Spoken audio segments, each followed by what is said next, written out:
Hai semuanya, jumpa lagi di channel YouTube Physics in Life. Di video kali ini kita akan belajar materi tentang gerak menggelinding. Sebelum kita ke materi, kita perlu tahu dulu jenis-jenis tentang gerak. Oke, yang sebelah kiri, gambar sebelah kiri ini adalah sebuah gerak ya. Gerak dinamakan dengan gerak translasi.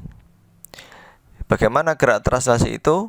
Nah, ini adalah sebuah benda ya. Sebuah benda ketika ditarik dengan sebuah gaya, maka bendanya mengalami pergeseran. Nah, gerak yang hanya mengalami pergeseran itulah yang disebut dengan gerak translasi. Sekarang kita ke gambar yang tengah. Gambar yang kedua. Ini adalah sebuah benda yang tidak mengalami pergeseran, dia tetap diam di tempat, tapi dia hanya mengalami perputaran. Gerak yang semacam ini yang hanya mengalami perputaran disebut dengan gerak translasi. Berikutnya, ya, gambar yang ketiga, bendanya ini ditarik dengan gaya F sehingga dia mengalami pergeseran, tapi dia juga mengalami perputaran. Lah, gerak yang seperti ini disebut dengan gerak menggelinding. Jadi kesimpulannya, gerak menggelinding itu merupakan perpaduan antara gerak translasi dan gerak rotasi. Sehingga berlaku hukum Newton dalam gerak lurus dan juga berlaku hukum Newton dalam gerak melingkar, gerak rotasi.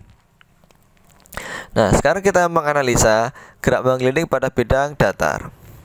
Sekarang kita fokus dulu untuk menganalisa hukum Newton dalam gerak melingkar dulu. Kan gerak menggelinding itu kan perpaduan antara gerak melingkar dan gerak translasi. Jadi sekarang kita analisanya ke gerak melingkar dulu ya. Gerak melingkar pada gerak menggelinding pada bidang datar. Ini bidangnya, bidang datar. Ini alasnya. Benda ini kan memiliki berat. Jadi ada gaya berat yang berawal dari pusat. Lalu karena bendanya ini menyentuh lantai atau menyentuh dasar, sehingga muncul juga gaya normal yang pernah kita pelajari di bab sebelumnya, yaitu bab hukum Newton. Nah, ketika bendanya ditarik dengan sebuah gaya, maka ada gaya yang bekerja, yaitu gaya F. Nah, ya anggap lintasannya kasar. Karena jika lintasannya tidak kasar, bendanya tidak akan menggelinding. Ya. Jadi lintasannya kasar sehingga ada gaya gesek. Gaya gesek yang dipakai adalah gaya gesek kinetis, bukan yang statis. Karena kalau untuk statis itu diam. Kalau diam, bendanya nggak mungkin bisa bergeser dan nggak mungkin juga bisa menggelinding. Jadi supaya bisa bergeser atau bisa menggelinding, bendanya harus bergerak. Jadi gaya gesek yang bekerja di sini adalah gaya gesek kinetis. Oke, sekarang kita analisa hukum Newtonnya. Hukum Newton pada gerak melingkar itu kan sigma tau sama dengan I kali alfa. Tau itu adalah torsi. Nah, pada benda ini ada berapa macam gaya bekerja? Ada 4. Tapi apakah keempat gaya ini menghasilkan torsi? Ya, kita analisa dulu. Untuk yang W berawal dari pusat. Ya, jika berawal dari pusat gayanya, maka tidak menghasilkan torsi. Torsinya 0. Ya, W-nya ini tidak menghasilkan torsi. Jadi 0 torsi karena W. Sekarang untuk yang gaya. Gayanya juga dari pusat. Jadi gayanya tidak menghasilkan torsi. Jadi torsi karena F-nya 0 nilainya. Untuk yang N benar tidak dari pusat, tapi dia melewati pusat atau menuju pusat. Sehingga N di sini tidak menghasilkan torsi. Jadi torsinya juga 0. Nah, jadi hanya tersisa satu saja, yaitu FK gaya gesek. Karena gaya FK ini tidak berasal dari torsi atau tidak menuju, karena FK ini tidak berasal dari pusat dan tidak menuju ke pusat, jadi gaya gesek FK inilah yang menghasilkan torsi. Sehingga rumusnya yang torsi ini cuma ada satu, yaitu FK kalikan R. Ya, harusnya kan torsi itu kan F kali R, tapi F-nya kan dijabarkan jadi sekian-sekian ini, jadi F, jadi W, jadi N, jadi FK. Maka yang pada kasus ini yang menghasilkan torsi hanya FK. Jadi rumusnya hanya FK kalikan R. Sedangkan I kali alfa ini kita jabarkan lagi. I adalah inersia benda tegak yaitu kmr kuadrat. Untuk alfa, percepatan sudut dijabarkan jadi A per R. Terus R kuadratnya dengan R saling membagi, tinggal R. Terus R yang ruas kanan dengan R yang ruas kiri saling membagi. Jadi lihat seperti ini. Ini adalah gaya gesek kinetik. Lanjut. Sekarang analisa hukum Newton dalam gerak lurus. Rumusnya yaitu sigma F sama dengan M kali A. Karena geraknya searah sumbuk X, maka hanya gaya-gaya searah sumbuk yang kita pakai ya. Nah, Karena geraknya searah dengan gaya, ketika ditarik dengan gaya ke kanan, pasti bendanya bergerak ke kanan. Jadi F ini nilainya positif, sedangkan FK karena berlawanan arah dengan gerak benda nilainya negatif. Ya, seperti itu. Terus FK-nya yang tadi kita masukkan, ya, KMA kita masukkan, terus kita rubah, kita pindah ruasnya ke ruas kanan supaya ketemu dengan MA. Jadi sama-sama MA saling ketemu. Terus ini kita gabungkan menggunakan sifat asosiatif dalam matematika. Ketemu seperti ini. Terus kita ingin mencari nilainya A. Jadi persamaannya A adalah F dibagi M kali 1 plus K, yang mana A itu adalah percepatan gerak menggelinding, ya. Dalam kasus ini adalah bidang datar, sedangkan K adalah konstanta inersia, F adalah gaya tadi, ya. M adalah masanya benda. Oke, sekarang kita lanjut menganalisa gerak menggelinding pada bidang miring. Kita analisa gaya-gayanya dulu. Ada gaya berat, ada gaya normal, ada gaya WX, ya, gaya berat yang searah sumbu X, ada juga gaya gesek. WX ini kan sudah pernah kita pelajari di hukum Newton, ya. Nah, dari mana WX itu? Dari W. W ini, ya, kan dipecah, diproyeksikan, diurai menjadi WY sama WX. Nah, namun hanya WX lah, ya, dari proyeksi tadi, dari pecahnya W itu kan ada WX, ada WY. Hanya WX lah yang membuat bendanya itu bergerak turun, maka yang dipakai adalah WX. WY-nya tidak dipakai. Nah, seperti itu. Lanjut. Sekarang kita yang gerak melingkar dulu, ya. Jadi kita fokus ke omeganya ini. Jadi sigma tau sama dengan I kali alfa. Torsinya, ya, taunya sama seperti tadi, hanya FK yang mengakibatkan torsi, yang lainnya tidak, karena alasnya sama, yaitu yang lainnya menuju pusat atau berasal dari pusat sehingga tidak punya torsi, sehingga hanya FK yang punya torsi. Seperti tadi kita jabarkan, persis cara penjabarannya, persis hasilnya juga sama seperti yang tadi. Oke, kita lanjut yang gerak lurusnya. Karena bendanya ini geraknya turun, ya, kemungkinannya kalau tidak turun ya naik. Kalau naik berarti ada gaya mendorong dari bawah. Kalau turun berarti kan karena WX. Intinya hanya searah sumbu X yang dipakai gaya-gayanya ini untuk. Nah, kita jabarkan. Nah, WX-nya kan searah dan gerak benda jadi positif, FK-nya berlawan dan arah gerak benda jadi negatif, min FK. Lanjut, WX dalam bab hukum Newton diketahui nilainya adalah mg kali sin theta. Theta-nya adalah kemiringan dari bidang ini.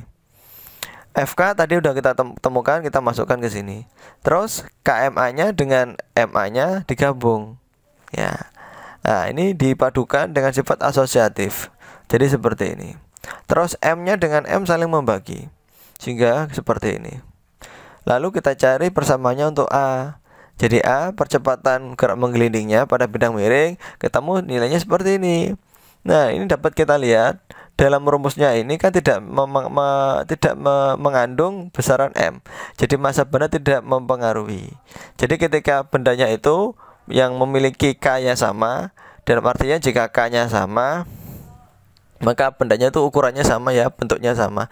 Jika benda yang bentuknya sama, walaupun masanya berbeda, dijatuhkan pada kemiringan dan ketinggian yang sama, maka nanti akan sampai ke bawah pada waktu yang sama, atau percepatannya akan sama. Jadi massa tidak mempengaruhi. Lanjut, sekarang kita ke usaha pada gerak rotasi.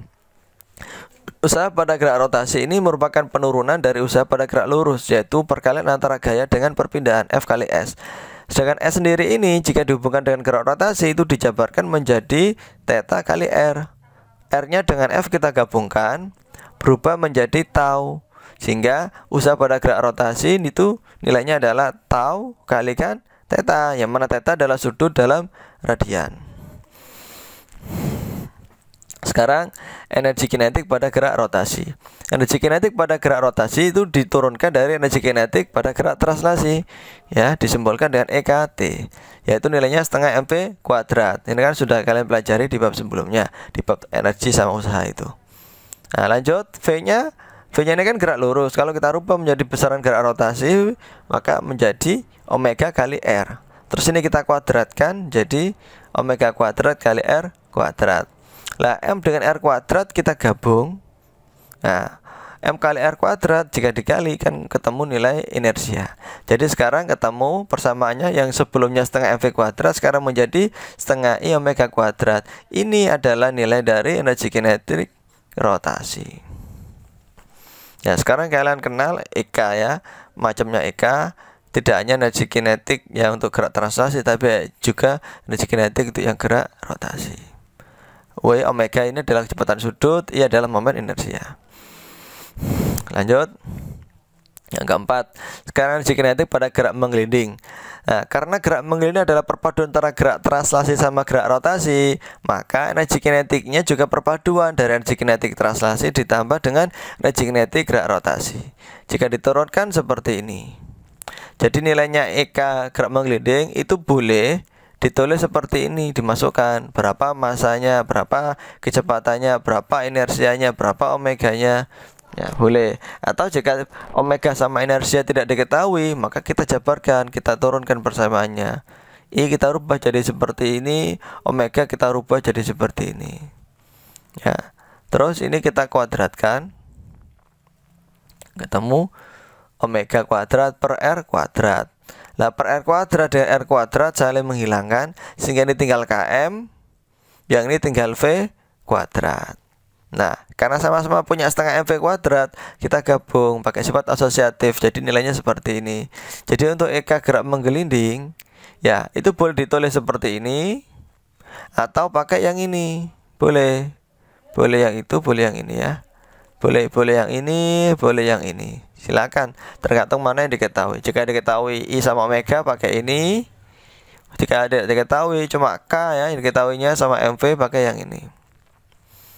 Lanjut sekarang ke hukum kekal energi mekanik gerak menggelinding. Seperti yang kita pelajari sebelumnya, EM1 sama dengan M2. Berarti ini artinya gerak energi mekanik pada posisi awal sama dengan energi mekanik pada posisi akhir. Atau di setiap posisi energi mekaniknya yaitu sama, besarnya sama. Lanjut, EM adalah pergabungan dari energi potensial sama energi kinetik. Namun karena ini gerak menggelinding, maka energi kinetiknya juga gerak menggelinding, yaitu penjabaran gabungan dari energi kinetik translasi sama energi kinetik rotasi. Kita jabarkan lagi nilainya. EP yaitu MGH, kalau EKT setengah MV kuadrat, kalau EK rotasi setengah I omega kuadrat. Kita jabarkan. Nah, jadi boleh sampai sini saja. Tapi jika I sama omeganya ya ketahui, maka kita jabarkan. Ya, jadi seperti ini. Nah, kan EKM tadi kan boleh ditulis seperti ini pada slide sebelumnya, dan EKM itu juga bisa ditulis dengan bentuk seperti ini. Jadi terserah kalian nanti makainya EKM-nya adalah bentuk yang bawah ini atau yang di atasnya ini yang kita pakai, tergantung yang diketahui sama yang ditanyakan apa ya. Seperti pada usaha sama energi waktu bab yang kelas 10 dulu. Jadi semuanya ini nggak perlu dijabarkan, tergantung ditanyakan. Jika ditanyakan EK rotasi, maka EK rotasinya nggak perlu dijabarkan, tetap. Lebih pahamnya nanti jika ada contoh soalnya ya. Jadi untuk materi gerak menggelinding cukup sampai di sini saja. Jika ada ya pertanyaan, silakan isi komentarnya. Ya, sekian videonya, semoga bermanfaat bagi kalian. Jangan lupa share, bagikan video ini supaya juga bermanfaat bagi yang lainnya. Terima kasih.